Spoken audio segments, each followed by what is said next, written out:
Evening. Welcome to this meeting of the New and Old Malden Neighbourhood Committee, whether here in person or watching on the webcast. My name is Councillor Leslie Heap.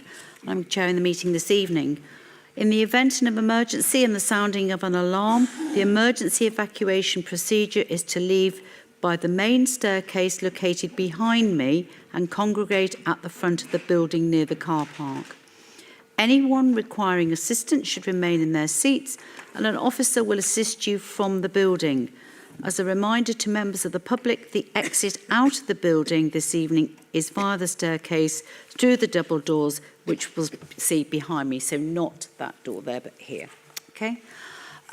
This meeting is being filmed for live broadcast on the Council's YouTube channel, and an archive version will be available to view on the Council's website after the meeting finishes.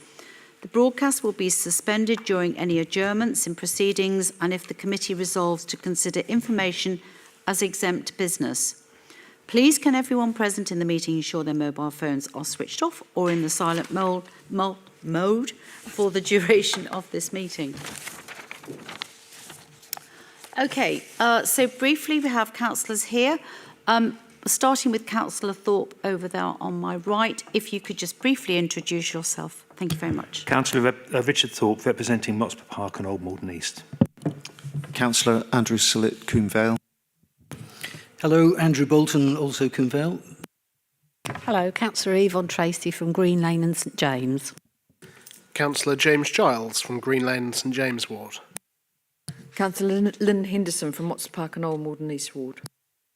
Hello, Councillor Mark Durrant from New Malden Village Ward. Councillor Robert Kim from New Malden Belize. Good evening, Councillor Massimi, Old Malden. Good evening, Councillor Old Malden, Councillor Elizabeth Parr. Thank you. We also have a number of officers in attendance this evening to give an overview of the report and advice during the meeting, so I'll introduce them. To my left, I have Linneke Eleveld, hope I've pronounced that correctly, representing the team from Antisocial Behaviour and Community Resilience at the Council. And then round the corner next to Councillor Durrant, I have Helen Millier from the Sustainable Transport team. And coming back here, Ralph Hyde, our Neighbourhood Manager. And on my right-hand side, Sam Nichols from Democratic Services. First of all, do we have any questions from members of the public? Can I ask, is that on the school streets thing or is that a different question? We tend to take questions on general other things that aren't being discussed. Sorry? Parking permits. Okay, so it's not on the agenda. Okay, do you want to come forward and ask your question? And if it can be answered here, then we will. And if not, we will take the question away and get it answered for you. Could you just introduce yourself and your address or where you, sort of which ward you live in? And thank you. Is this? Yes. My name's Navica Petrovic. I live at Kingston East in New Malden. And my question to the council is regarding the parking permits proposed on California Road and the adjacent roads. I've got a signature with over 100 residents signing opposing these parking permits because they will leave us with virtually no options to park our cars anywhere nearby. It's going to cause havoc within Kingston East. When we purchased, the property, Fairview were kind of advertising that nearby roads were permitted, to park there, and that would continue for the foreseeable future. And many residents within Kingston East have to park, they need their cars for work, for taking their kids to school, for a variety of reasons. And these proposed permits are going to disrupt families and cause many people to sell their flats, including myself. And so I'm urging the council to reconsider either by scrapping the permits or by allowing Kingston East residents to purchase. So my question is, where do you expect us to park if these permits continue to take effect? Thank you. We'll take that away and give you a fuller answer on that. And I believe I am meeting you with Councillor Waring tomorrow to discuss these items, but we will give you a formal reply to your concerns. Will that be discussed this evening? Or? No. No, okay. Thank you. You may return to your seat. Councillor Giles, did you want to ask a question? Well, as a ward, one of two ward members, Chair, in the California Road, representing California Road area, I merely wish to put on the record that there will be a TMO laid in due course, and I would encourage all residents who have concerns to object to that TMO. And you're talking about the residents of Kingston East. I'm talking about any residents who have concerns. But this gentleman's from there. Well, yes, I don't care where they live. If they have concerns, they should object to the TMO. And that in due course will, of course, come back to this committee for full debate and determination. It will, yeah. Thank you. And I believe Councillor Waring's already sent you an email to that effect. Thank you. Do we have any petitions this evening? Not that I'm aware of, Chair, no. Not that you're aware. Thank you. Moving on to item 3, apologies for absence. Do we have any apologies from any members of the committee? Yes, Chair, we've received apologies from Councillor Coogan. Item 4, declarations of interest. Members are asked to declare any disclosable pecuniary interests or any other registrable or non-registrable interests relevant to this agenda.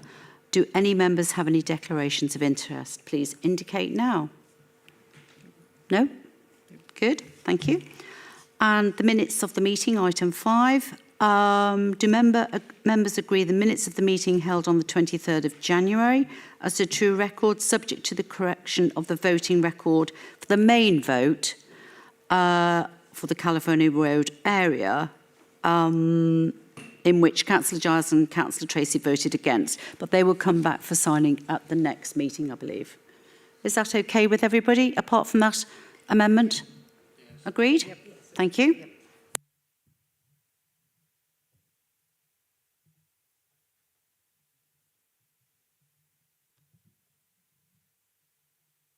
Okay, I'd like to introduce I've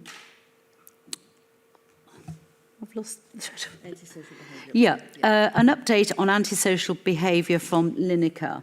I'm not sure if the screen's working, but if it is, good. Right, thank you. Okay, thank you very much indeed, Lineker. Hello, I'm Lineke Eleveld from the Community Safety Team of Kingston Council, and I'm providing an update regarding antisocial behaviour. As promised, we will provide an update on the data from antisocial behaviour every 6 months at neighbourhood committees. So what we're going to discuss, our role in tackling antisocial behaviour, the data update for all the different services across the council. This data is only council data for antisocial behaviour and not police data. And projects and activities that are happening in your area. So just briefly before we start is the definition of antisocial behaviour. So we're discussing antisocial behaviour is behaviour that causes harassment, alarm or distress to people. And it can include threatening behaviour, can include noise, nuisance, vandalism, fly tipping, dumped rubbish, abandoned vehicles, misuse of public space. So we work all together, police, council and housing landlords, they all work together around antisocial behaviour, but I'm only presenting the data that comes into the council. So a little bit about the role from us to tackle antisocial behaviour. So we do a lot of community engagement activities. So we hold a couple of training sessions. So we do antisocial behaviour talks, for example. We do bystander training. We also provide training on different topics around community safety, which we do across the community. So if there's any interest in your community, then please let me know and we can come and have a talk about how to report, how to get support, etc. And we also are involved in, for example, Antisocial Behaviour Awareness Week, and we join events and we can do flyering across the communities, etc., to just make people aware of how to report. Because very often, and that will show in the data as well, there's a lot more antisocial behaviour going on than gets reported. So we do casework and also we have end-social behaviour case reviews. So case reviews is if people have reported 3 times in the last 6 months but are unhappy with the response and then want an official review. So we also coordinate those reviews across the council. I just put a QR code and like the web page for more information where you can find a lot of information around antisocial behaviour, which I'm not going into detail in tonight. These are just examples of like flyers that we share across the communities of how to report and about the ASB case review as well. So I start with the housing and community safety data. So we have 12 different categories. So compared to the last time for all the councillors, we have 1 new category in this data. I've separated the intimidation, harassment and verbal abuse category because we saw that there was quite a few that were linked to that category, so enough to create a separate category, whereas previously it was linked to ASB Other. So if we look at the data, so borough-wide, we got 284 cases between June 23 and January 25. In New Old Malden, there was 33 cases, and that is 12% of the reports are coming from New and Old Malden. Again, as I said, like if you feel like there is more antisocial behaviour going on in your area than is shown in the data, it could be because it's reported to the police and dealt with by the police. It can also be because it's not reported to us. We have ASB reports per ward. So you can see all the wards across Kingston. As you can see very clearly is that Kingston Town is having a lot of antisocial behaviour reports. Very easily explains with the nighttime economy, with being a busy town centre, having all the shops and businesses around there as well. And then we have per category. So you can see that for us, neighbour disputes and drugs are the major categories that we deal with. Drugs is a crime, so we always work together with the police. So if there's drug dealing going on, etc., we always recommend people to report this to the police. But we do receive reports that is nuisance of drugs, for example, people smoking, smelling the weed, etc., in their properties, those kind of things. We still work together with the police on those cases. Then we have the reports per category, but then over time. We can see that from June 24 till January 25, we've barely had any cases from New and Old Malden. I'm not sure if that is because it is quiet and I will be very happy with that, or if it is that I don't get the reports. So just a summary, so 12% of the cases across the borough from New and Old Malden Neighbourhood, a reduction of reports from June 24, and we just need to mention that we're talking about a small amount of cases. I think 34 cases for New and Old Malden over quite a long period, so it's a really small amount of cases that we are talking about that we are dealing with from this neighbourhood. Just a little bit of projects and activities in your area. Just because there's not that many cases doesn't mean we don't do anything in the neighbourhoods. So we had a multi-agency response towards Blackburn Road car park, which caused some issues around antisocial behaviour, and that has been going for quite a few years. But because of some measures that we have taken, for example, security on site, etc., those kind of things have really helped to reduce that antisocial behaviour in that area.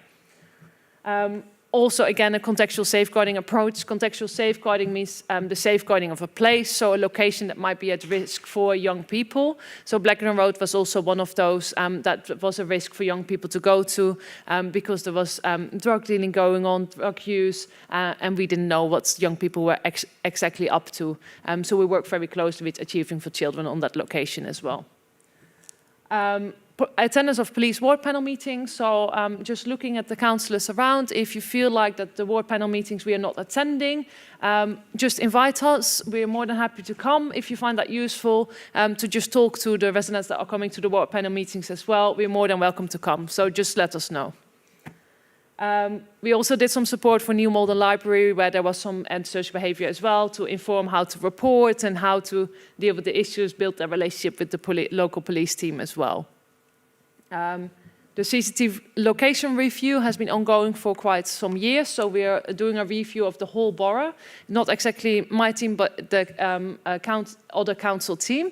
That review is finally coming to an end. There's finally a timeline for it, and in January 26, all the cameras should be up and running, and we should have a massive increase of coverage across the borough, which is very positive for us working on community safety.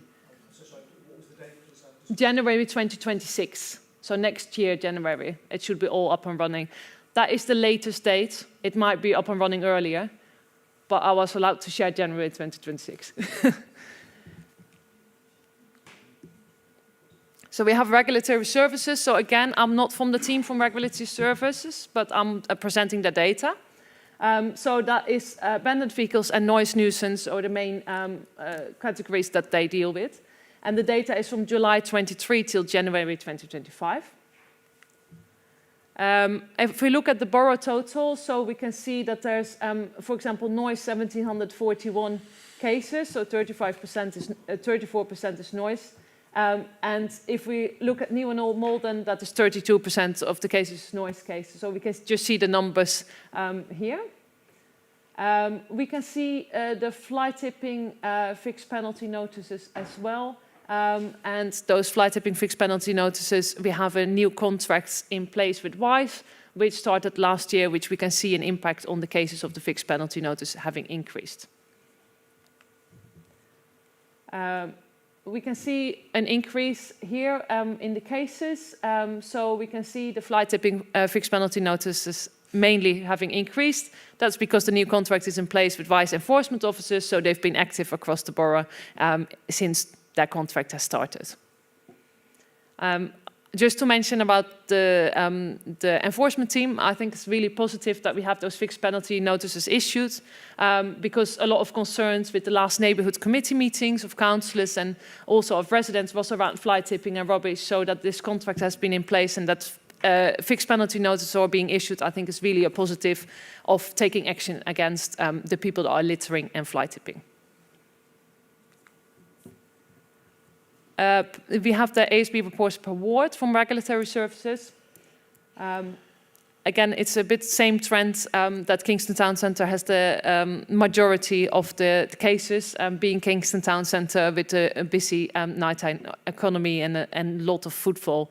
That is kind of explained through that, but you can see your own wards in the graphs. For the councillors, we can share the slides afterwards as well, so you can have a look at it a bit closer.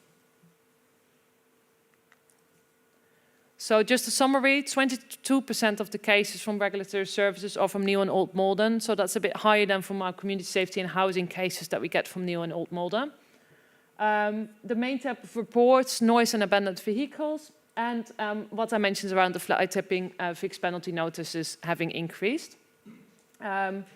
And then the noise reports always increase a little bit in the summer, so we are in a quiet time regarding noise because simply people are more inside and people have their windows closed, so they hear less from their neighbours as well.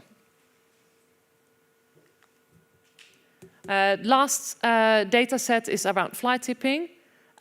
So this is from the corporate and commercial team. And this runs from October 2020 to January 2025. Just to mention that this is across the whole borough. This is not specific for New and Old Malden neighbourhood. We can see the trend. The trend is still going down for the fly tipping reports that are being received. This is not related to the enforcement team at all. This is just the reports that come into the council that there is a fly tip somewhere. And then the action often is to clear that fly tip, and also the enforcement officers can also sometimes respond to those cases if there is a repeat cases in a certain location. Then we have the fly tips per type.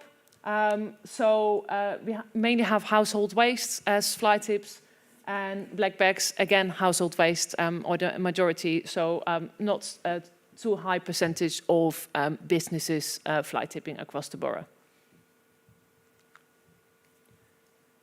And the sizes, small van load, single black bag or carport of less. So again, that shows more of individuals, smaller flight tips, nevertheless, as disturbing for the neighborhoods. And we can see here the data per ward. So we can see a little bit a different picture per ward for flight tipping than for the other antisocial behavior.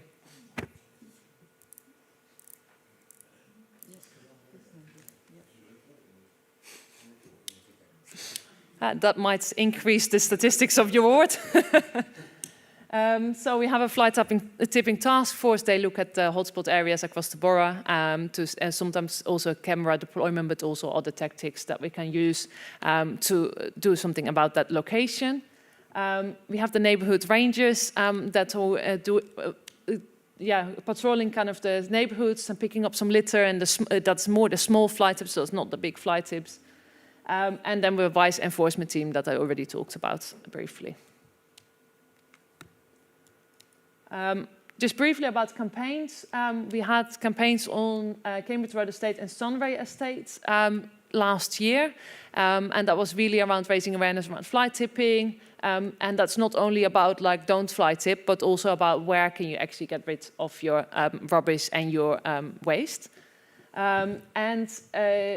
Now there is a campaign going on in Sheep House Way and Georgia Road. So that is on its way now. So we'll receive some results from that, hopefully, in the next Neighbourhood Committee meeting. And that was my brief update. So if there's any questions, I'm happy to answer. And for the councillors, we are also happy to share the slides afterwards. Thank you very much for your presentation, Lenica. First of all, are there any members of the public who wish to make a comment or ask a question on fly tipping and antisocial behaviour? No? Okay, moving on to members of the committee, those who'd like to see. I saw some hands. Oh, he needs to have his hand up so I can see. I can't read lips. Mr. Blonsky, please come to the desk. Thank you.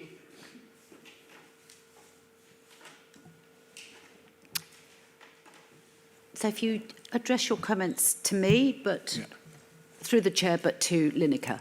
Thank you. Is this on? So, thank you very much, Chair, for a very interesting and relevant presentation. So much to absorb in such a short space of time. I'm just wondering how it can be made more accessible to the likes of our association and that of other organisations in New Malden. I'm part of the New Malden Town Centre Partnership, and we had Working for Children. Well, Ralph comes along as well, Chair.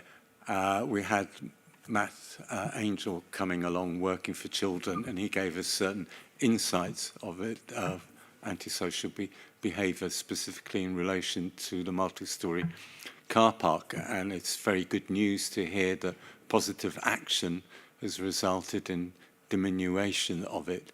But it would be good to be able to share that information, and it's all positive stuff as well. So be appreciated if a link could be provided or whatever, and how we could follow up certain aspects of it. Thank you. Thanks. Would you like to reply? Yeah, I'm sure that's possible. Yeah, great. Thank you. Thank you for your question. Absolutely possible. I'm happy to come to, for example, a meeting. Ralph was just mentioning that he's attending the meetings as well, so I'm happy to come to give a brief update.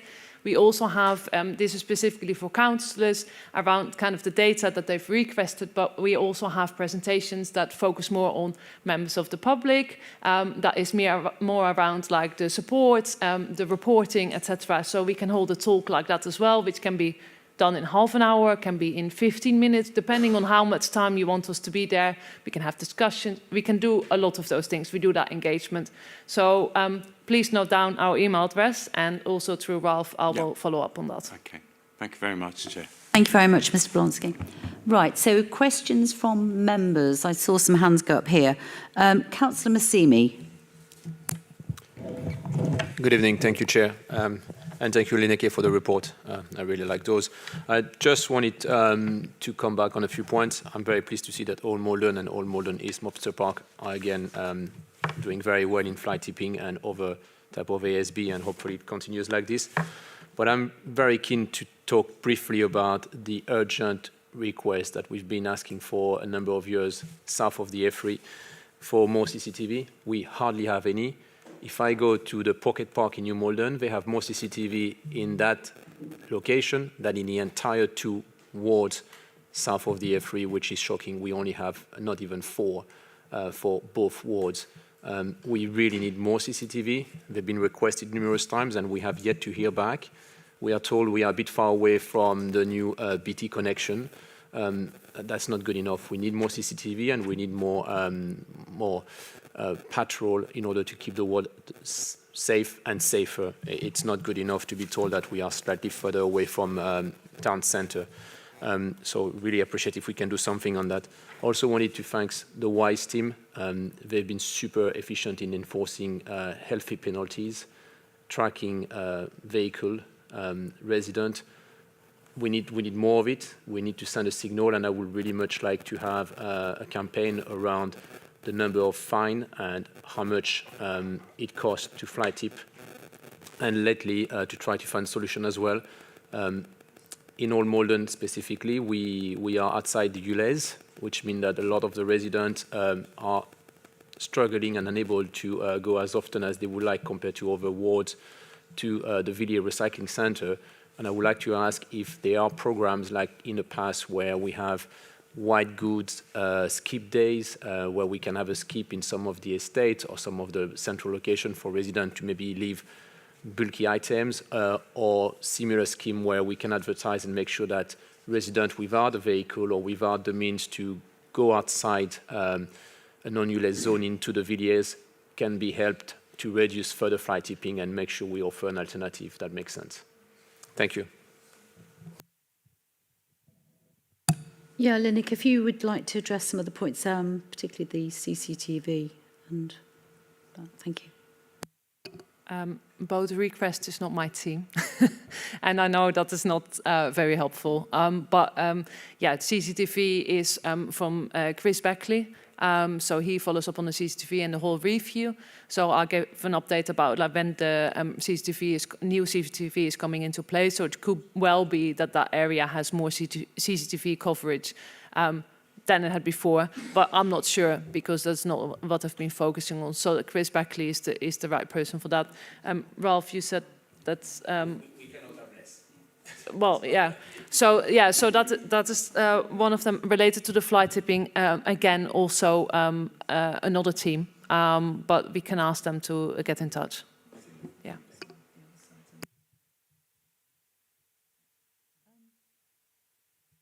Mark. Yeah, thank you, Chair. I wanted to make a couple of points. First of all, is to say thank you. We have just learnt this week that we have new CCTV going into New Malden in Blagden Road, which will be excellent. There has been a series of particularly bike thefts going on around the Lidl, so to have the newest technology. Apparently it swivels 360 degrees, HD, all the rest of it. So that's going to help. I think also because of where it is, it will probably help potentially with the car park and the issues in the car park. We should be able to identify some of the young people there and identify if they're making trouble. So I am very pleased with that, and I just want to put that on record and say thank you for that.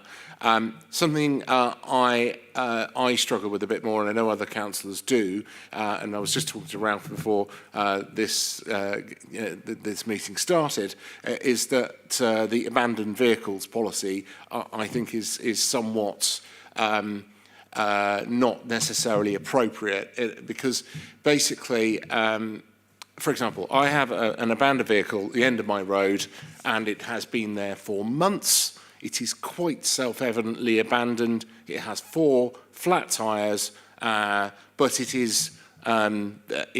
does have an MOT, and it does, have your tax on it as well. So our policy at the moment is to leave it there, which I don't think is the right policy, I'll be honest with you. So I think we need to, potentially, as councillors, think about having another look at that particular policy, maybe a wider discussion than here. But I'll give you another example. In Blagden Road, there was a taxi down Blagden Road for 2.5 years, which was not moved, even though apparently it had MOT and tax. It was then subsequently found out that the tax on that and MOT was completely wrong, and the licence plates had been basically cloned. So, I think, one, we need to be a bit more inquisitive, and secondly, we need to introduce a policy which is in most other councils, which is if a car has been there and abandoned for, a few months, hasn't moved, has tyres broken and looks in a state of disrepair, we should be in a position to move it on. Thank you. Thank you, Councillor Durrant. Did you want to reply to that, Lineker, or is it your department? Not my it's not your department, department. so, I had a feeling you were yeah. going to say that.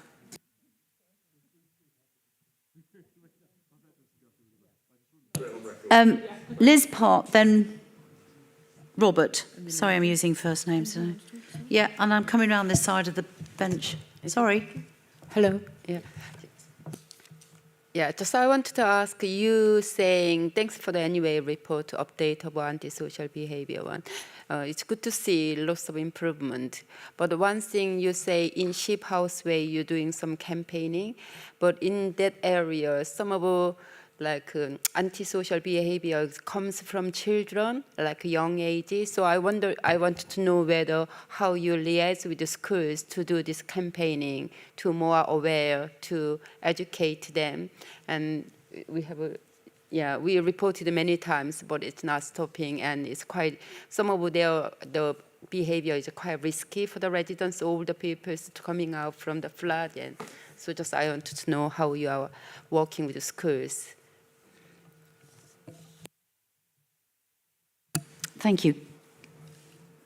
Did you want to reply to that? Okay, thank you. When we say we, it's the Royal We. It's in fact our contractors, Veolia, that are undertaking the campaign, and it is a very far-reaching campaign. They engage with all age groups. They have displays, they do some door knocking, leaflet dropping, engage in exercises, etc. So it's quite far-reaching. Your campaigning is a kind of you involving activity with some certain schools, or just you display about to people aware about antisocial behavior, or do you have any particular activities with the residents in Sheep House Way? Yeah, but Veolia engage with residents and members of the public within the area. What they'll do is they come along, they'll set up a stall or a display of fly tipping, and they'll engage with the residents and children, any groups. They won't go into schools. Okay. But if these things happening, can we have some information so we can be present as no to problem. meet? Okay, thank you. In addition to the response related to, because the campaign is focused on fly tipping, we also work very closely with Achieving for Children, which is our youth service, who work at the schools as well. So regarding other antisocial behavior, we work very closely with our contextual safeguarding team from Achieving for Children. So if there's areas that are of concern for children, we work with them, and they work with the schools, with the young people that they know in that area, etc. So we have that conversation through our partners and youth service as well. So if there's particularly concern that is not related to the fly tipping in the campaign, then happy to pick that up with Achieving for Children as well. Thank you, Lineker. Councillor Kim. Thank you, Chair. Yes, I think it is wonderful presentation about the improvement of the antisocial behavior. We have a series of talk about the Blackton Road multi-story car park. It's quite pleasure to see the lot of improvement, as the Councillor Duran said, the CCTV, as well as some picture on the wall. The children playing in the Jubilee Square, they like it. So I like to see, some more improvement. But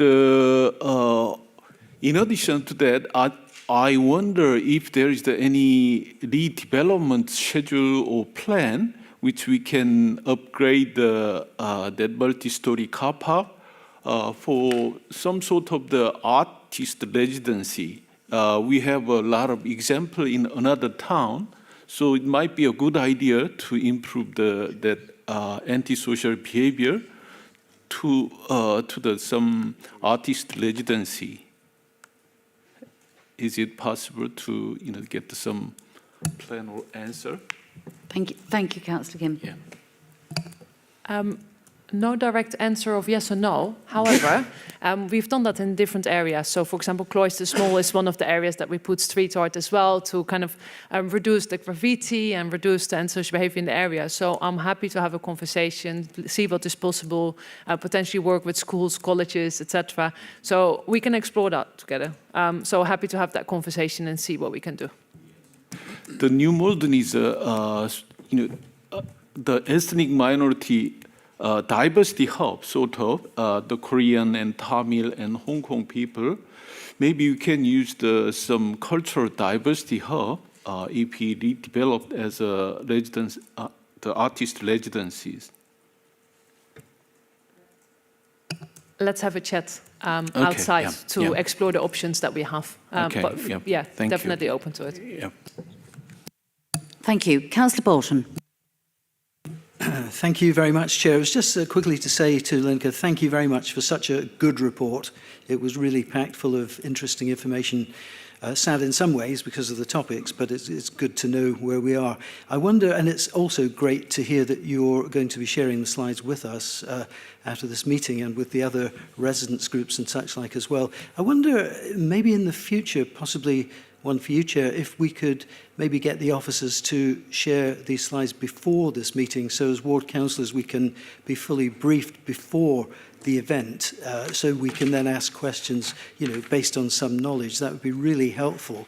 Wouldn't need to be very long beforehand, a few days maybe, but as Mr. Blonsky said from the audience, there's a lot to take in, and I can't begin to say that I can remember what I've just seen on the screen, other than it was an excellent report, which will spur me to read further. So there's that, and there's the sharing, not just with councillors, but with the residents groups as well. And in particular, the police ward panel, which you mentioned now. I think, Lineker, you said that you were very open to coming along to the ward panel, which would be fantastic, because the members of that panel are exactly the sorts of active residents who would be very, very interested to hear what you have to say, and you could expect them to probably ask you in quite some detail about the breakdown of the various figures that you've been showing us tonight. So that would be fantastic. I'm speaking in particular about the police ward panel in my ward, which is Coombe Vale. I know there'd be great interest in that.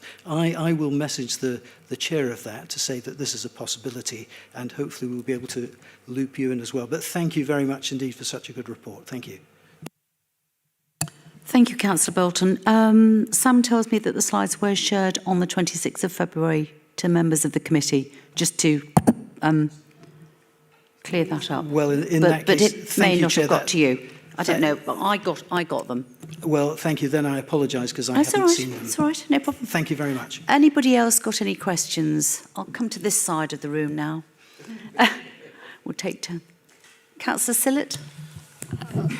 I have a question about CCTV, but you can't really answer specific questions about that, do you? I just wanted to say that I've been trying to get some update on when we might get some CCTV at the Triangle in New Malden, because at one of our Safer Neighbourhood meetings, the police were quite concerned about an uptick in criminal activity around there, and they thought it would be useful.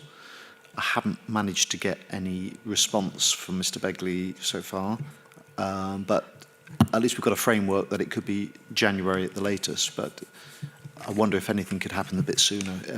A nudge would be helpful, really, so I can report back to the Safer Neighbourhood team. Thank you, Councillor Sillett. Any more questions? Councillor Tracy or Councillor Giles? Councillor Thorpe? Councillor Giles. Thank you, Chair, and thank you for the report. I thought it was really, really useful. And like Councillor Bolton, I'll be sure to loop you in with details of the Green Lane and St James Ward panel, which at the moment are held concurrently with Motspur Park and Old Malden East. I don't doubt it was sent at all. I didn't see the slides in advance of the meeting, and I can't find them from a quick search on my phone. Could I maybe make a suggestion? And of course, I'll leave it in your capable hands, Chair, that if the slides could be included as an appendix to the agenda, perhaps, when the agendas are issued, as some of the other reports are, then it would just make it easier, A, for us to see them before the meeting, but I'm also thinking as well of residents that come to the meeting, you know, if they're looking in advance, actually to have it as a formal appendix would just help, I think, clear up any confusion. Thank you.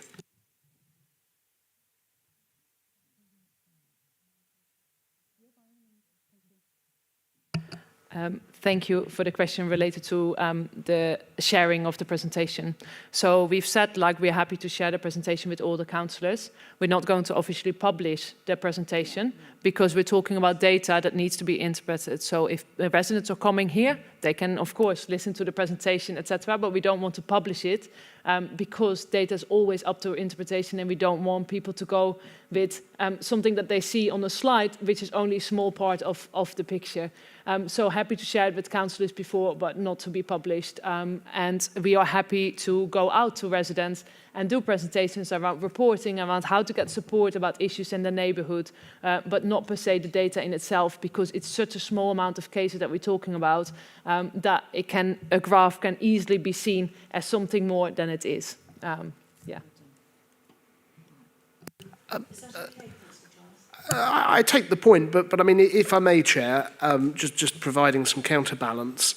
Obviously, these meetings are live streamed, and I know that our able cameraman does make sure to zoom in on the presentations when they're being held. So if there was a resident who really wanted to share a slide, then I don't think just not having them as an appendix would preclude them from doing so. So yeah, I would prefer to see it as an appendix, but I can understand the reasons outlined by the officer. Right.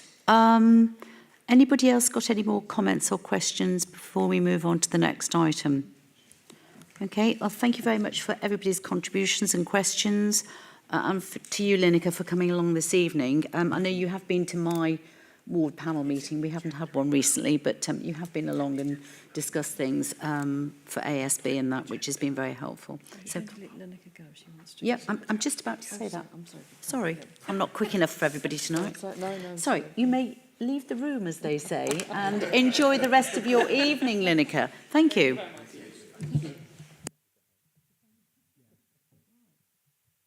Okay, moving on to the next item. Are you comfortable there, Helen, or do you want to come into the hot seat? It's entirely up to you. If you're happy where you are and you're settled, that's fine. So the next item, 7, is Experimental School Street Scheme for Christchurch Infant School. So I will introduce Helen Millier from our Highways and Sustainable Transport to introduce the item. Thank you. Thank you, Chair. So the purpose of the report that was submitted to the committee is to ask for the committee's approval to implement a school street scheme at Christchurch Infant School in Lime Grove under an experimental traffic order. So the scheme itself would be on Lime Grove only, and it would be looking from Coombe Road, below the exit from the tool station business, because there's a one-way system in operation at that business. And it would cover the whole of Lime Grove down to Poplar Grove for 2 hours a day. So during the school drop-off, main school drop-off, and the main school collection times. It would operate during term time only, Monday to Friday.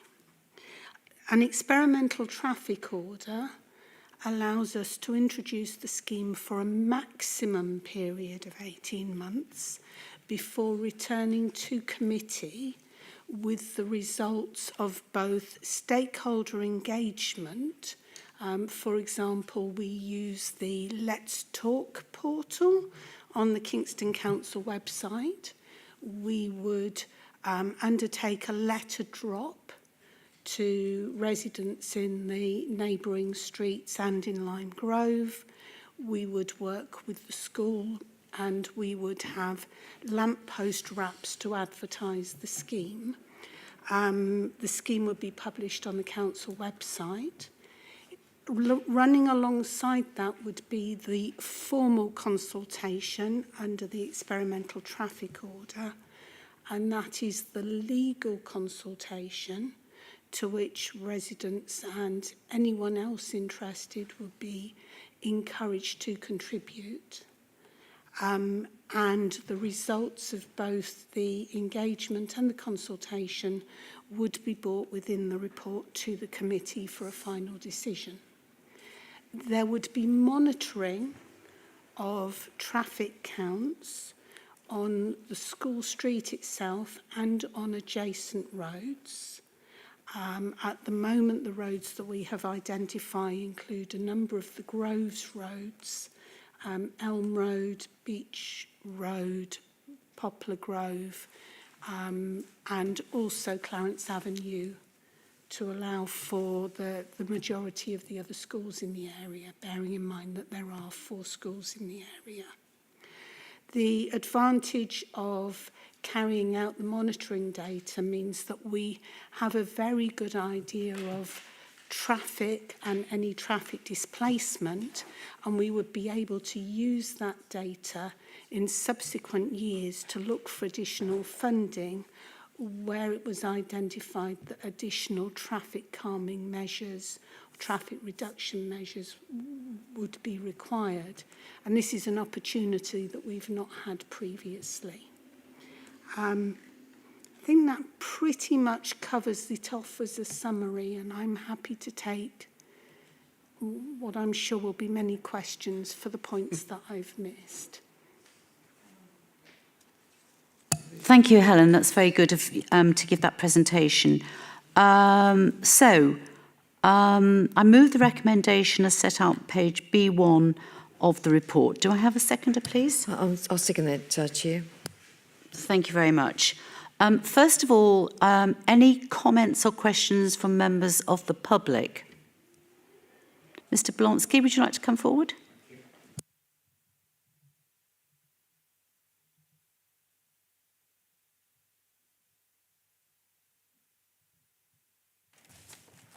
Thank you. My name is Spig Blonsky. I'm a sort of managing member of the Groves Association, and we've been in existence for a very, very long time, campaigning on various things that affect the Groves. Many years ago, we campaigned for the introduction of speed humps. It was the first 20-mile-an-hour limit zone in the country. So together we worked with the council together to introduce those measures, which are groundbreaking and very effective and very appreciated. Now, our major concern really about this is process, because regardless of whether we're in support of it, or particularly the residents in Lime Grove are in support of this, the feeling is that this has just been imposed on us. There has been no prior consultation or information for residents or the Growers Association. And that is very much in contrast with the last time this issue came to the fore in 2019, where there was practical engagement and discussing of the issues in a wider area and considering different options. Now, the report, I can understand people taking different approaches to the way they express things, but there are a lot of things in there which are of great concern. Now, under the heading of benefits to the community, refers to the reduction in traffic volume and poor parking behaviours, and that this will contribute to improved road safety. Now, how will that be measured? Talked about traffic volumes, but, you know, parking behaviours. In the report, it talks about video recordings elsewhere. And further, under benefits to the community, it says that the proposals will improve the local area. Now, our concern is that these things should be factually based. We're not opposed to necessarily to these proposals, but where are the facts? How will it improve the local area? It's certainly not explained in the report. It's alluded to very subjectively in other areas, but where are the facts? More attractive for our residents. Well, how do you know? Have you spoken to them? No. Well, you shouldn't be saying things like that. Creating an environment that will encourage more walking and cycling. What, just in Lime Grove? Come on. That's, again, it flows through with subjectivity. There's not a problem about proposing such a solution and suggesting that there is empirical evidence that it's worked elsewhere. But, it's rather disappointing and difficult to persuade people when things are expressed in that way. Mr. Blancy, can I ask you to kind of summarise your thoughts now? Okay. And then, because then the officer can respond to some of the comments that you've made. Otherwise, if it gets too long and lengthy, it's quite difficult to do that. So if you would sort of bring your comments to a close, I'd be grateful. Thank you. Okay, and if I can add a couple of points. So it's all about information. What information is there on the split in the traffic between staff, parents, street residents and through traffic, congestion data, the various other factual things that aren't right in there.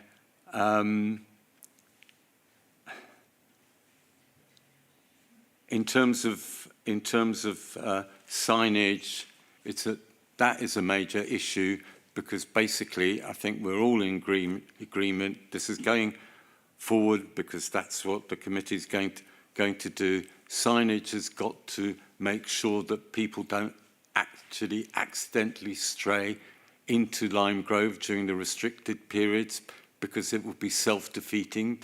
There's no point in catching people and fining them and making them negative about it, and they won't do it again, presumably. But you don't want them to do it the first time if you want to achieve the objective of reducing through traffic through there and others. So I hope there will be proper engagement with our association and with residents, and that we can actually follow up those sorts of details that I have and residents have. And you say I haven't got enough time to pursue that, but I hope that we can have assurance that there will be full engagement and we can talk through the details, so we can get together and have proposals and share the information with residents. That also question of what streets are being monitored. Chestnut Grove, you didn't mention Chestnut Grove. That's an important and busy through route to the other schools as well. So I will conclude on that point, Chair, as you wish. Thank you very much. Would you like to return to your seat, and I'll get the officer to address some of the a lot of the things I think are in the report of the which you mentioned already. It's an ETMO, which is an experimental traffic order, which engages with the public while it's ongoing, and that's how that will fit in. But I'll let Helen come back because she's the expert on this. Thank you. Thank you, Chair. If I just confirm what Councillor Heap said, an experimental traffic order is a relatively new instrument. It became available in about 2021, and that means that it is subsequent to your previous engagements with the council over the long-standing issues with traffic problems in the Groves. And it does work differently from a traffic management order in that the engagement and consultation runs concurrently. And it is for that reason that we haven't contacted the Groves or other stakeholders and businesses in the area until we've brought this scheme to committee. I would like to assure you that we aren't intending to ask for an experimental traffic order that becomes effective next week or next month. What we're looking for is to be able to bring one in September, and we will certainly have engaged with yourselves, other stakeholders, councillors and residents, and the school and the parents well in advance of that. We cannot quantify all of the benefits, and so you're correct to criticise the fact that a lot of this is a supposition, but it is borne out by the fact that we have 10 successful school street schemes operating in the borough at the moment, and they have demonstrated the benefits outlined in the report.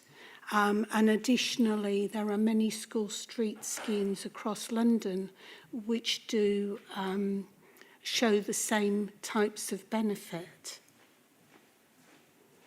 I'm not sure what other points that I've missed that you'd like me to address.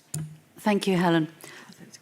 Yeah, thank you very much for replying to that. Sorry, there was an error that the recommendation is set out on A1, not B1 of the report. So I'm going to move that, if that is okay. And if you will second that. Sorry, it was a mistake on the paper. Thank you very much. Yeah, not his turn yet, sorry. Yeah, I'd like to call on Mr Meehan from the school to come forward and make some comments. You promoted me, Councillor Heath, so thank you. I'm Ian Duncan, I'm the school business manager. Oh, I'm sorry. You look quite... Sorry. You do look similar. Sorry. I do remember you from the meeting. Thank you. Anyway, have a seat, please. I just wanted to make a comment, which is really just to say, as a school community, we're very grateful that for councillors and officers looking at the concerns of the school and the school community around road safety. We surveyed our parents recently, and probably 90% of them said they've got concerns of the ones who responded have seen something where they feel their child has been endangered on the way into school. So our concern is the safety of our children. Thank you for considering this. Obviously, we want to work with the Groves Association to make sure that the solution works for everybody. But we're concerned that our children are safe. So thank you very much. Thank you very much, and thank you very much for coming and attending the meeting. Right, so I'm going to move on to members now. Councillor Giles. Thank you, Chair. I'm a big supporter of school streets, and in the past have encouraged our council to be more ambitious when it comes to introducing them. I think my only concern with this, and I guess we'll see it as part of the experimental traffic order is actually that it may not go far enough. You know, I mean, lots of schools located perhaps in cul-de-sacs or indeed along main roads where implementing a school street will really impact where parents are able to drive their kids to school. But of course, in the groves, you've got Poplar Grove, Chestnut, Sycamore, and indeed Acacia, where I should probably just state for the record, I live off myself. Now, you know, if we put it in Lime Grove only, there are still plenty of other options for parents to drive their children to school. And my concern is that actually it will make parking in those streets even worse, especially in the context of the other schools in the area. So, look, I will support this evening because I understand that the ETMO process will consult residents as it happens, and we know that where it doesn't work in places, then they can be revoked later. It's not a traditional traffic management order. However, I do want to put on record that whilst I'm grateful for the report containing the results of a survey of parents at the school, and I mean no disrespect at all to the school in surveying the parents, I'm grateful for them doing so, I do think it is remiss that the Groves Association and indeed New Malden Residents Association weren't brought in sooner so that perhaps they could also have surveyed their members, because I think it would have been very useful in this report to also have had some results from there. You know, the recommendation says a school street be implemented subject to early engagement with the local community for Christchurch Infant School. And I think it comes down to the age-old question of what is a community. You know, what communities are we referring to? Because, of course, you've got the parental community, which has been referenced in here. You have the residential community that neighbour the site that clearly haven't had the consultation that, frankly, they deserve and that we deserve in the Groves. And so I would just ask, moving forward, as I hope that this will be one of a number of school street schemes that comes forward in subsequent years, that, you know, next time we come to look at this, maybe we can take some lessons from this to make sure that where there are active residents associations, they're also brought in to reports like this, because I, for one, would welcome hearing what they think in a survey too. Councillor Bolton. Thank you very much, Chair. And I have to say I agree with a great deal of what Mr. Blonsky said from the audience there. That and I do think it's a shame that the residents' associations weren't consulted at an earlier stage. I think it would have been really quite helpful if that had gone ahead. However, we move on. I'm actually quite heartened, actually, with Mr. Blonsky to hear him say that his major concern seems to be with the process, which he alluded to. So it's not so much that he supports it or doesn't support it, but it's with the process. And I think it's also very, very important to remember, as Mr. Duncan has reminded us, that it was actually the school that approached councillors on more than one occasion to see if we could do something to sort out this really quite serious safety problem affecting some of the area's youngest children. It's the infant school, tiny children we're talking about. We did have a bash at getting the traffic wardens along to try to help, and that helps for a short time, and then that mission ends, and then things revert to as they were. And I know that the teachers themselves are very often out on the streets almost directing traffic, but it's not really their job. They can have a quiet word on occasion, but it's not their full-time job to be directing traffic. So I am grateful for the work that everybody's put in. We tried the traffic wardens, that didn't work. We were then contacted again by the head teacher and by his business manager, Mr. Duncan, to see what else can be done. And this is what the officers have come up with, and I'm very grateful to them that they have, because it's about child safety first and foremost, front and centre. It's about safety for little children at the instigation of the school. And I would ask anybody in here, when you're faced with that kind of choice, the school say to you, look, there's a danger problem here for the tiny tots, what do? So let's try this would be my suggestion. But I would actually just have a question for Helen. Thank you very much for your report. It's pretty clear. There are some slightly outstanding things, and forgive me, I think you did actually say this, but perhaps you could just reiterate it. It's the communications plan for engagement. Maybe you could just go over that again for me, please. It was the leaflet drops and things like that. So when would that start? And my understanding is that this whole scheme would begin in the new school year around about September time. That's the idea, isn't it? So are we talking about having the engagement up until September on the understanding that it will still go ahead in September, and very likely I see that these things can take effect between 6 and 18 months. 18 months, I think, would be my preferred option, so we get a fuller picture of exactly what we're dealing with here. But it's just to reiterate, if you would, Helen, the time frame for the consultations, if you would. Thanks.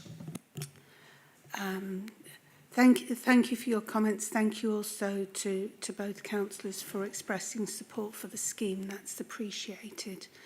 And the comments about the early engagement is also taken on board.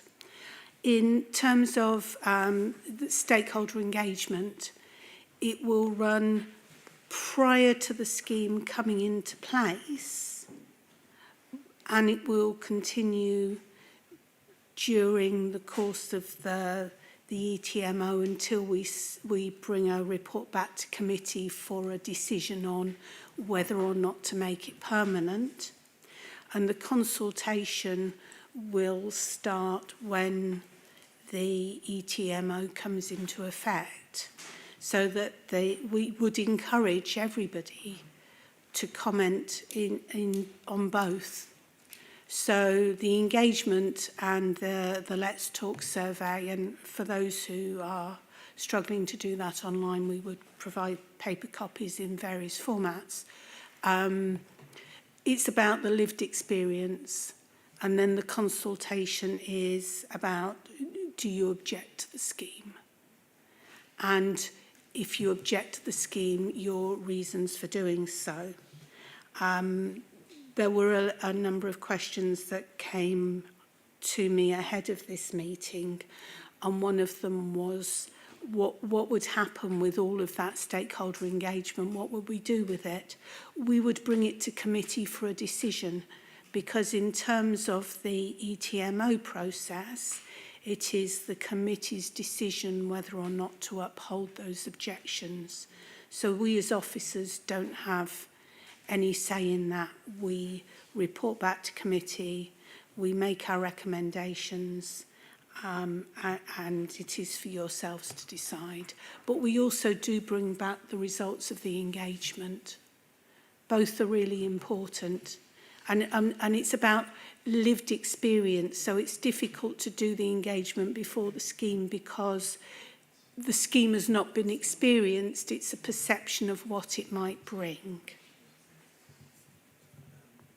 Thank you very much, Helen. Did you have a supplementary question? Just a very quick one. Thank you. Through you, Chair. Helen, would it be possible to get a distillation of what you just said, that put into just bullet points? I think this would be very, very helpful for the residents to understand exactly what the process is going to be, and not just the residents, but the local councils as well. So, because we're sure to be asked about this, and it would be very helpful to just crystallise exactly where we go from here. But thank you very much for the report. Much appreciated.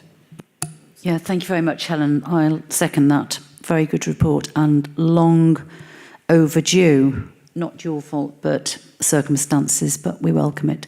Thank you. Councillor Sillett.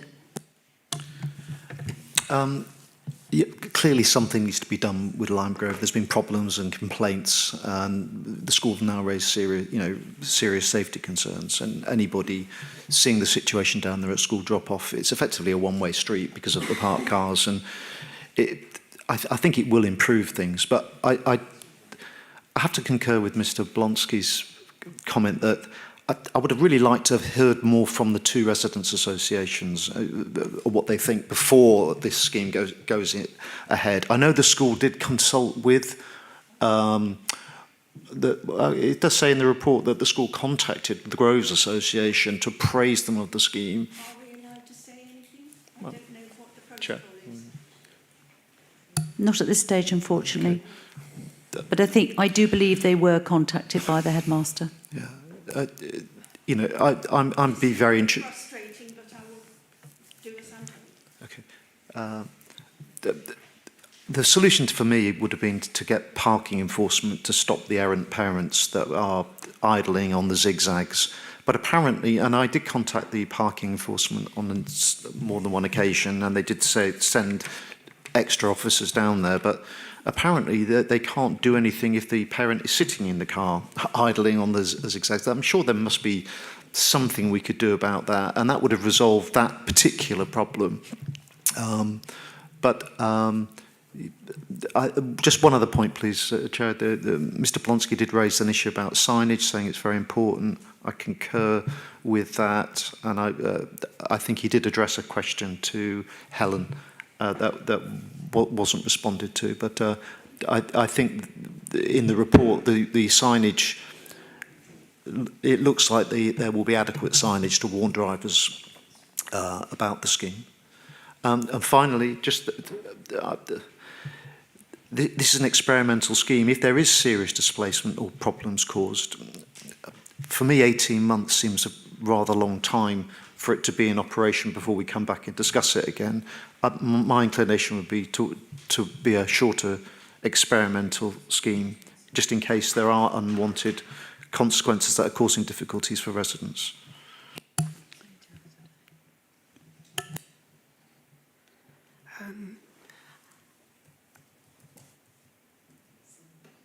Signage, sorry. Just trying to get my thoughts together. I apologise for this, but there was a late submission of a draft design for the School Street scheme, which did show all of the proposed signage on it, and that covered some of the points raised, for example, about traffic inadvertently turning into Lime Grove, because the signage included signage on Coombe Road. So that was covered. In terms of the length of the traffic management order, that is for the committee to decide, but there is the option to return with a report on data findings earlier than the 18 months.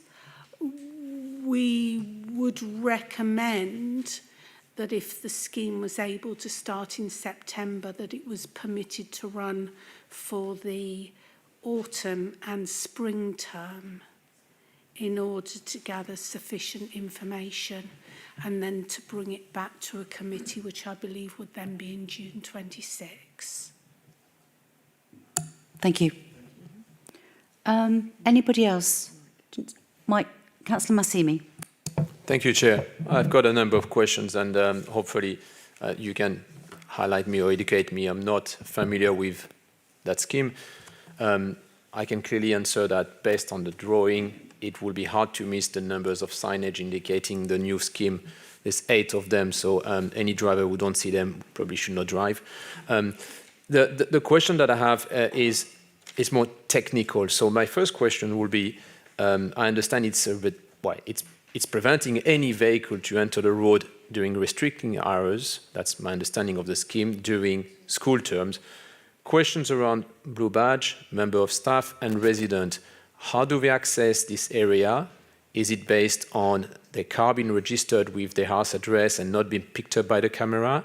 Is there a way around it? I'm just asking because I'm a bit naive with the scheme, so that's my questions. What is the technical aspect of people that needs to access the road during those hours as a resident, bowling players and members of staff of the school and blue badge holder, if there is such a scheme? The other question that I have is around technical aspect. I'll be extremely surprised if the camera suggested on LC9 can pick up the vehicle entering past the one-way exit of the tool station. it's impossible. I have, by the way, for disclaimer, lived in Beaconsfield Road and in the Grove for at least 5 years, so I know the area very well, and my kids went to some of those schools as well. Importantly, you mentioned traffic displacement, and that's music to my ear in terms of traffic flow and analysis. And it is critical in order to look at the benefit or challenges of such scheme. Are we going to have a pre and post implementation? So for me, if we are to launch something in September 2025, we should look at now, for the next 6 months before summer, what is the current situation in all the adjacent roads in terms of traffic, parking challenges, fine implemented by the current team before the scheme and after, because deflecting the problem to another road potentially during those hours might not actually fix the problem in the first place and just create more frustration nearby. So question around traffic displacement, what scheme or what analysis will be done before and after in order to be able to compare or make a judgment is critical for me. Another question that I'm sorry to ask, but I'll be honest, I understand that once, and assuming this is implemented, there will be enforcement and there will be fine issue as a result. Otherwise, I don't see the point or, the stick. Who will benefit from those? Hopefully the council and not TfL, if that's the case. That's a question to ask. That's something that I'd like to know. And lastly, my colleague mentioned this, something that I call secure by design. Have we considered also looking at a way to reduce accident traffic and congestions by looking at a creative approach around one-way road in the Grove? If Lime Grove is too narrow and if Lime Grove is constantly in bottleneck, the way to learn from other places or other country to reduce risk is to have one-way road. It's about time we start looking at how we can actually make this work for residents, for people that needs to park or access business or even do picked up or drop off. That is, in my view, a much more effective way to regulate traffic and prevent deflecting problems to side road. So it's a lot of questions, and if you can highlight me or help me out, because I'm not familiar with the scheme. I'm not at the moment able to say if I support it or not. I just want to understand how it can work, being implemented, and what success looks like. Thank you. Thank you, Councillor Massimi. Hopefully Helen made some notes. Thank you. If you'd like to respond. You may need to prompt me. Yes. So starting first with how do those who are entitled to access the road? We work with our parking colleagues. We will invite the residents and businesses within the school street scheme to register their vehicle. It's a process. They will need to provide us with details of their vehicle registration number, and we will add them effectively to what's known as the exemption list. It is likely that the new parking contractor, APCOA, will use it as an opportunity to introduce an automated system to do this, which should run more smoothly, we hope, than some of the manual schemes have done in the past. Similarly, if residents receive regular visits from carers during the school street operational hours, then they too would be added to the exemption list. We will continue to work with the school on issues such as whether all of the staff need to drive to school.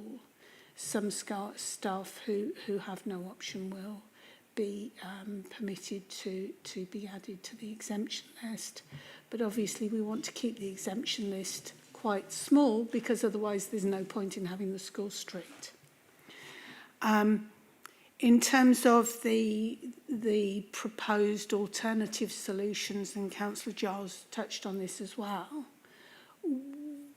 within highways we hope that this is the start of some solutions for the Groves, and not simply the only solution we're proposing that only addresses one road. Hence my comments when I introduced this report about monitoring.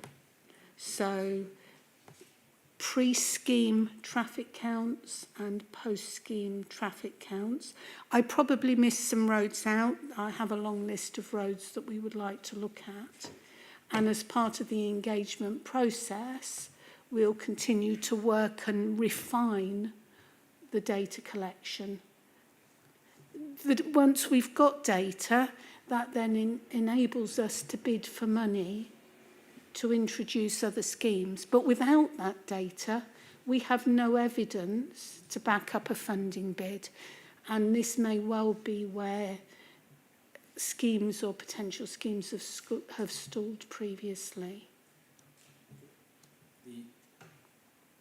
You have more, and I've not addressed all. Yes, supplementary question. Thank you very much. That's very clear, and I'm very pleased with the answer and how you master your subject.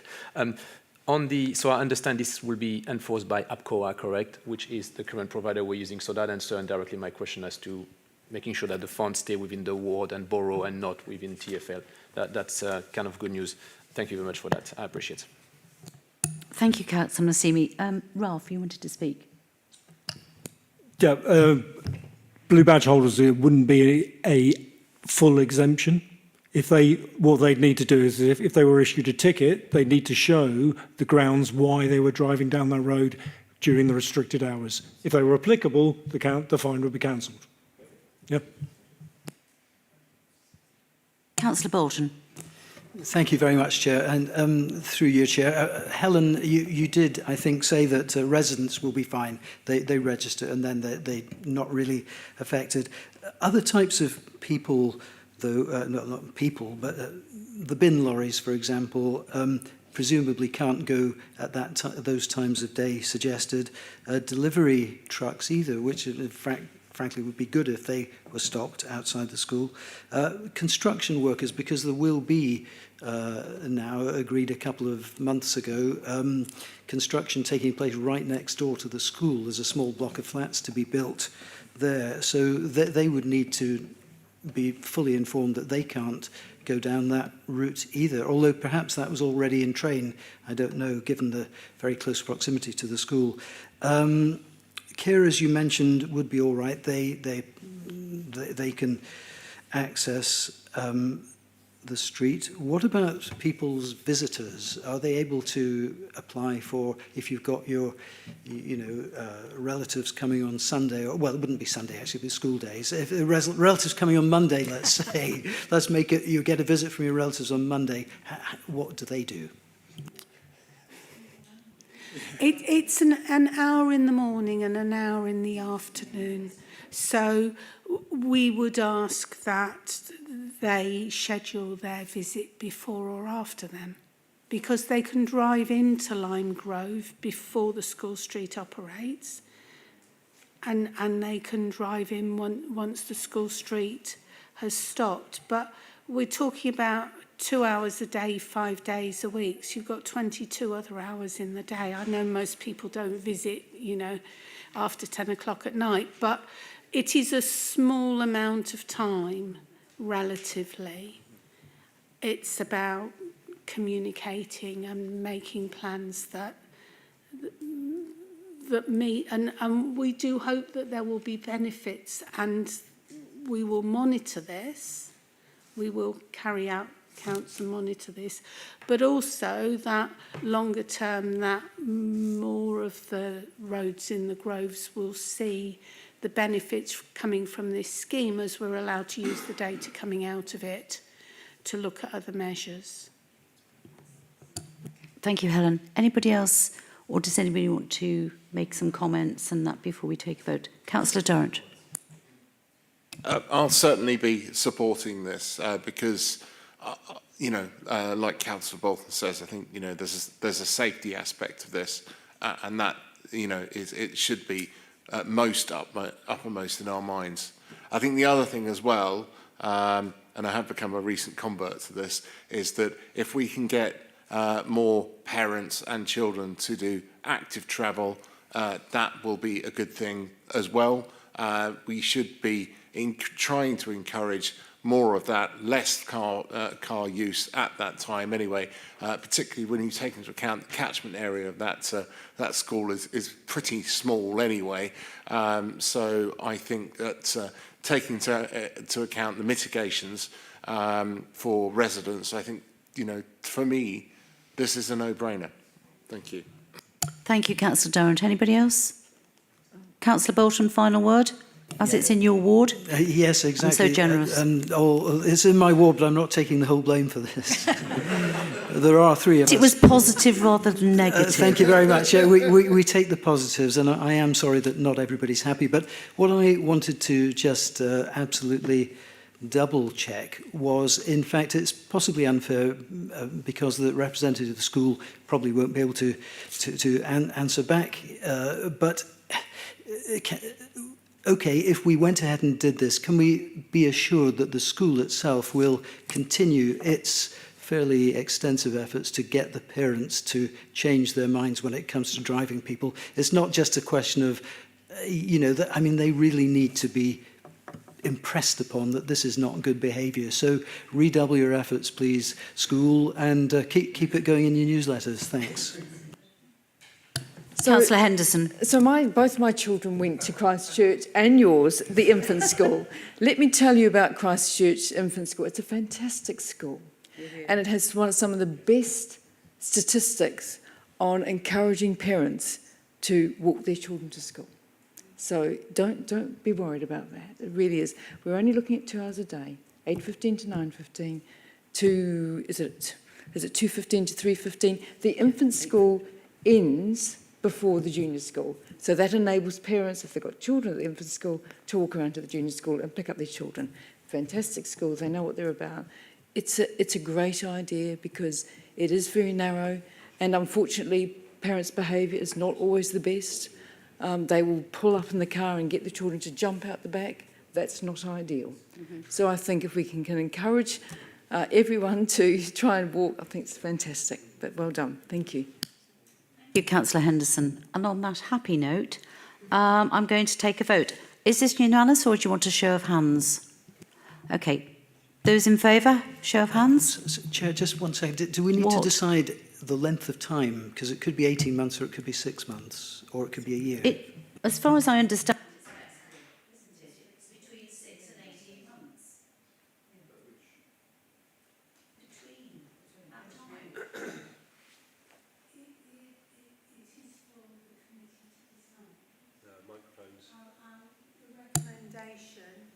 Oh, sorry. It's for the committee to decide, Chair, as part of the agreement, or at some later date. My proposal, and I spoke to our engineers before I came to the meeting, was that as a minimum, it ran for all of the autumn term and all of the spring term, and that we brought a report back to committee next June if members were unhappy with it running for the full 18 months, but we couldn't recommend that it ran for any less time than that. And when does the engagement start then? Now? The engagement will start shortly. Is that, sorry, I'm being really thick here, but is that the 6, 12 or 18 that you're talking about, Helen? I'm not understanding this. It's starting now and it's going to June. The scheme would start, we would propose the scheme started in September 2025, that it ran through that autumn term, through the spring term of 2026, and we brought it back to committee in June 26. So that's a shorter period than the maximum 18 months permitted. Thank you. Sorry, I am being really thick here, but is that 9 months? Is that 9 months? Okay, thank you. Question, I guess, Chair, for you and indeed other members.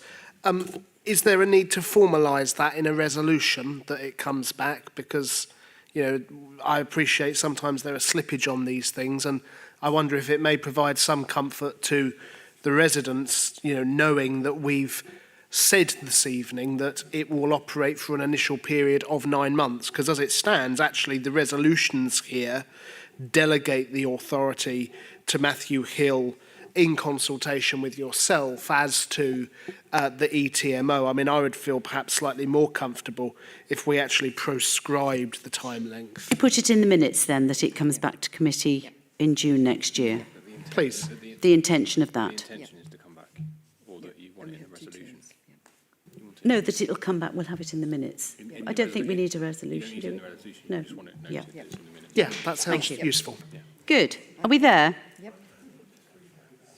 Right, so we can go back to the vote now. Right. Those in favour of the resolution A1, please raise your hands. That's unanimous, Chair. Unanimous. Thank you.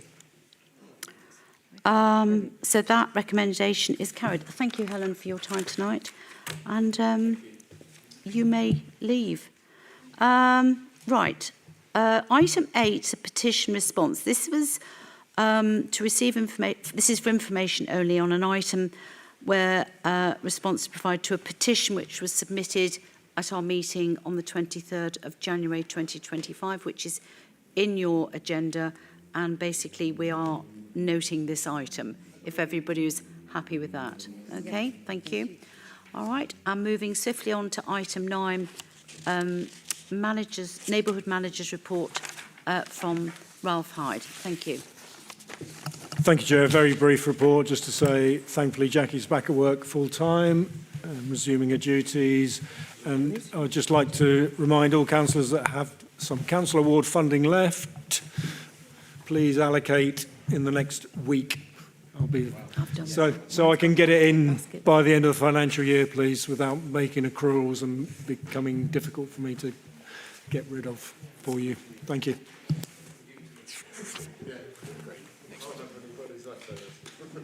Is that it? Oh, yes, thank you, Chair. Thank you. Thanks, Helen. Thank you. Everybody made a note if they haven't spent up this year. Okay. All right. Thank you very much indeed. All right. So urgent items. Thank you very much for coming. Thank you.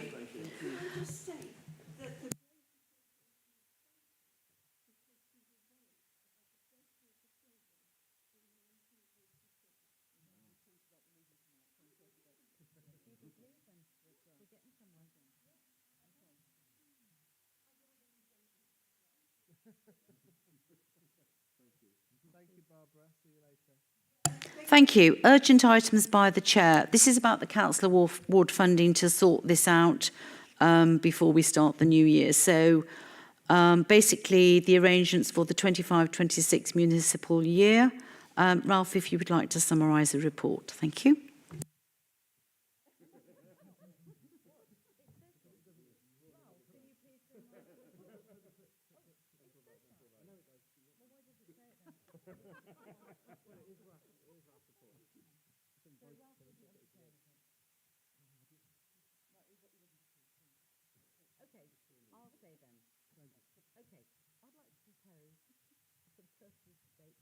Continue with the same funding allocations as last year, which allows for all members to allocate their council award funding individually. Yes, I second that. Thank you. Agreed? Agreed unanimously. Thank you very much.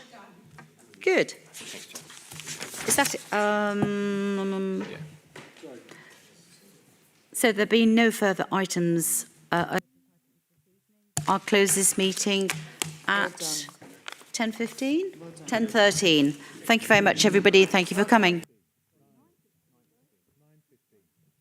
9:15. Sorry.